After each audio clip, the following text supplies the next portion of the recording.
আজকে ঐশীকে ফাঁসি দিল। ঐশীর কি দিয়েছে? ফাঁসির রায় দিয়েছে। ওই যে পুলিশ ইন্সপেক্টরের মেয়ে ইয়াবার টাকা না পায়া বটি দিয়ে মাকেও জবাই করছে, বাপকেও জবাই করছে। শেষে ঐশীকে কোর্ট ফাঁসির রায় দিয়েছে। আমার দৃষ্টিতে ঐশীকে ফাঁসির রায় দিয়েছে ভালো কথা, ঐশীর হাতে যারা ইয়াবাকে সহজ করে তুলে দিয়েছে তাদের 10 বার ফাঁসি হওয়া দরকার ছিল।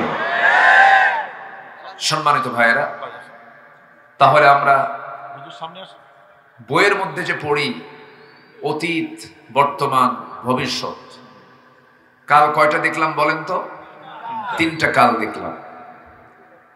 কিন্তু 3টা কাল এটা দুনিয়ার কাল হতে পারে, কিন্তু আমি যদি ভালো করে ডিপলি যদি দেখি তাহলে কাল মূলত 2টা। একটা হচ্ছে ইহকাল,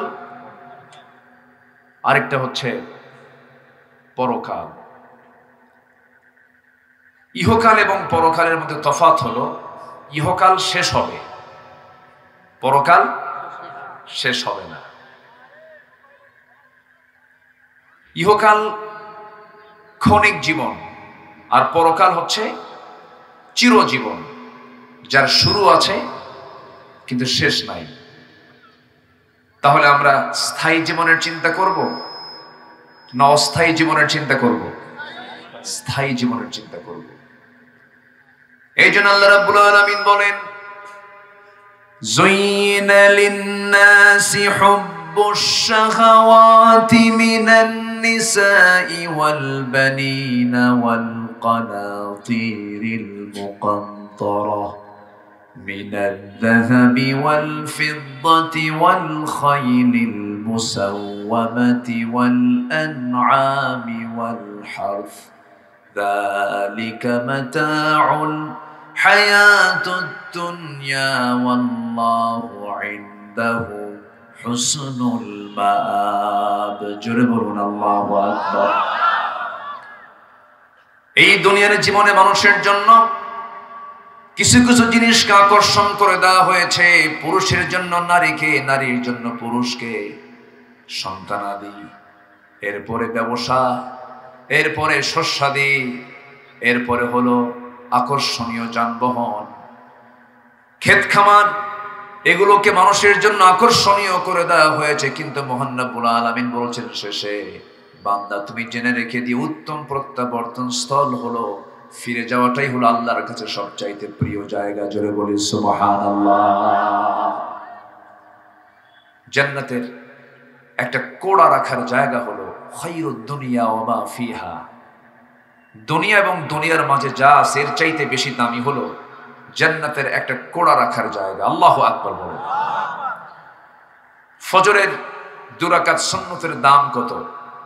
আমার রাসূল বলেছেন, যে ব্যক্তি ফজরের 2 রাকাত সুন্নত নামাজ পড়বে, রাকাআতাই সালাতুল ফজর খায়রুদ দুনিয়া ওয়া মা ফিহা, ফজরের 2 রাকাত সুন্নতের দাম হলো দুনিয়া এবং দুনিয়ার মাঝে যা আছে তার চাইতে বেশি।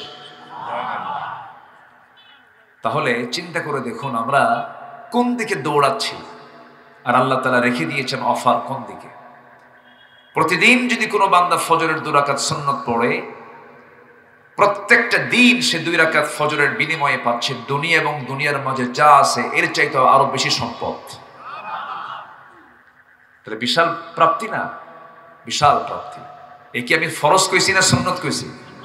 ফরজ তো হিসাবই নাই। আমরা কোথায় দৌড়াই, কোন দিকে যাই আমরা?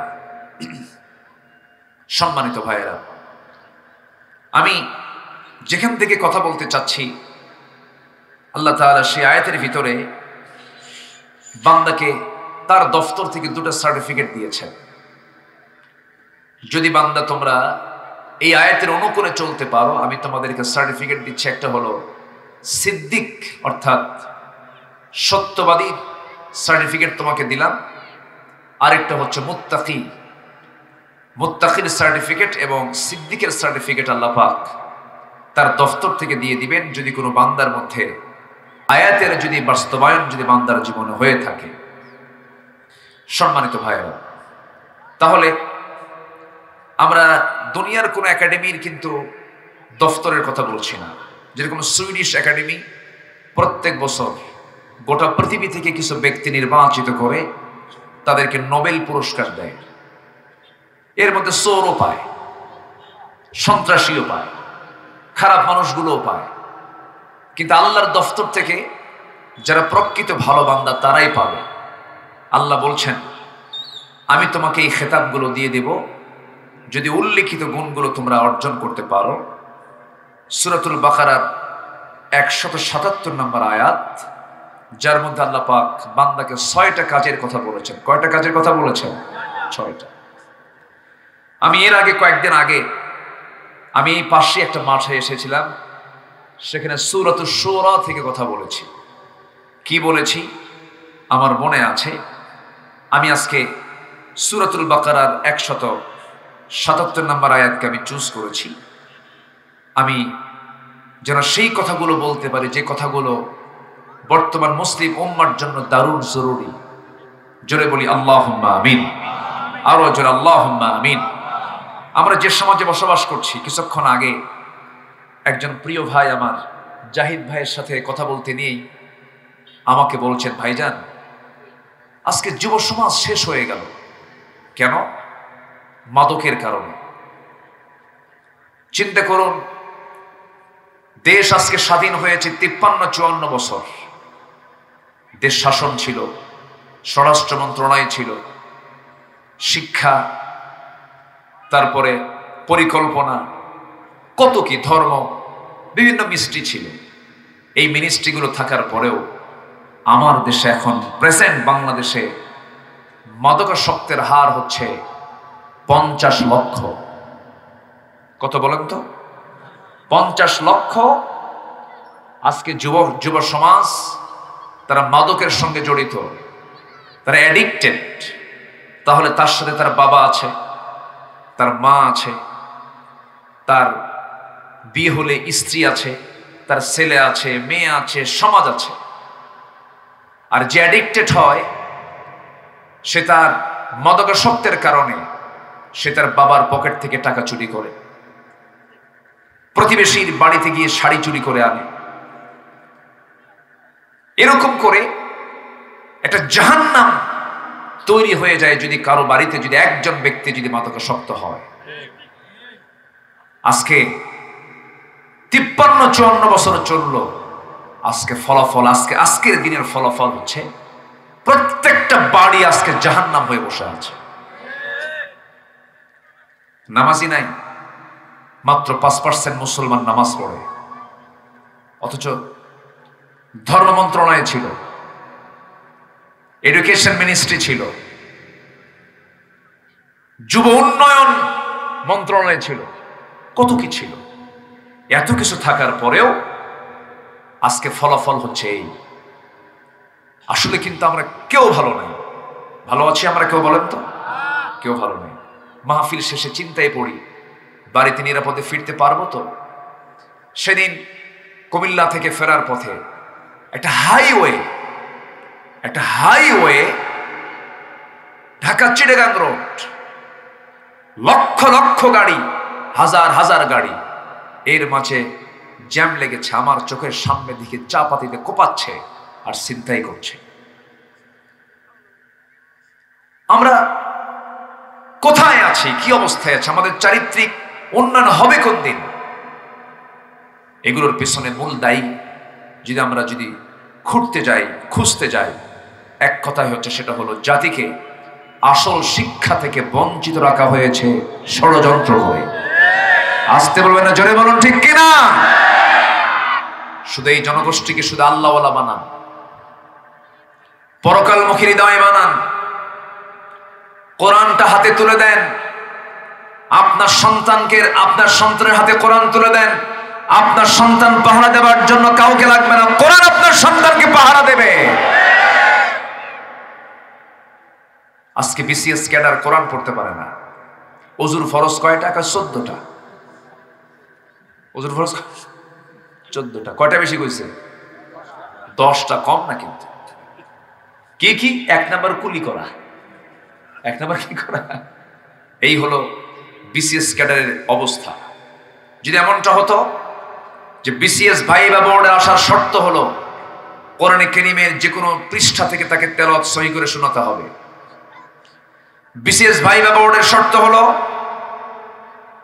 তার ভাইবা নেওয়া হবে, সাথে আগে ব্লাড চেক করা হবে, তার ব্লাডে কোনো নেশার কোনো জার্ম আছে কিনা, ঠিক কিনা? সব ঠিক হয়ে যেত, সব ঠিক হয়ে যেত। কিন্তু আপনি ভূত তাড়াবেন কেমনে? যে সরিষা দিয়ে ভূত তাড়াবেন, ওই সরিষার মধ্যে কি ঢুকে আছে? ভূত ঢুকে আছে। এটাই দেখেছি আমরা বিগত সময়গুলোতে। সম্মানিত ভাইয়েরা, রাগ করতেছেন নাকি আপনারা? এই কথাগুলো কি বলার দরকার আছে না ভাই? আচ্ছা, এই কথাগুলো যেন প্রযুক্তির মধ্য দিয়ে জায়গা মতো যায়। এখন তো প্ল্যাটফর্ম, ওপেন প্ল্যাটফর্ম, জায়গা মতো যেন যায়, তারা যেন শোনে কথাগুলো। আজকে ঐশীকে ফাঁসি দিল। ঐশীর কি দিয়েছে? ফাঁসির রায় দিয়েছে। ওই যে পুলিশ ইন্সপেক্টরের মেয়ে ইয়াবার টাকা না পায়া বটি দিয়ে মাকেও জবাই করছে, বাপকেও জবাই করছে। শেষে ঐশীকে কোর্ট ফাঁসির রায় দিয়েছে। আমার দৃষ্টিতে ঐশীকে ফাঁসির রায় দিয়েছে ভালো কথা। ঐশীর হাতে যারা ইয়াবাকে সহজ করে তুলে দিয়েছে তাদের 10 বার ফাঁসি হওয়া দরকার ছিল। কি ঠিক কিনা? কে শোনে কার কথা? আমরা বলি, আমাদের দায়িত্ব তো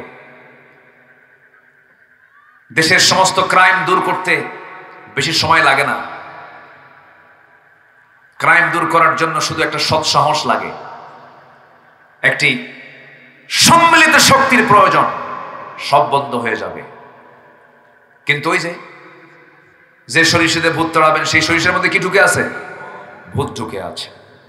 সম্মানিত ভাইয়েরা, আমরা সিদ্দিক খেতাব নিতে চাই কার কাছ থেকে বলেন তো? আল্লাহর কাছ থেকে। আমার দেশে এরকম সিদ্দিকও আছে একটা, টাঙ্গাইলে, আব্দুল লতিফ সিদ্দিকী। ও কিন্তু সিদ্দিক, কিন্তু সেদিন বলতেছে যে হুজুররা আমিন আমিন কয়, আমি তো আমিন কই না। কেন? আমার তো কোনো গুনাই নাই, আমার কোনো গুনাই নাই। কেন? আমি তো জীবনে কোনো পাপই করি নাই। দেখেন, তাহলে পৃথিবীতেও কিছু ফেরেশতা আছে। এত বড় বদমাইশ, নাম রাখছেন সিদ্দিক। এই সিদ্দিক না, আল্লাহ বলছেন বান্দা আমি তোমাকে সিদ্দিক খেতাব ভূষিত করে তোমাকে জান্নাত দিয়ে দেব। জোরে বলি সুবহানাল্লাহ।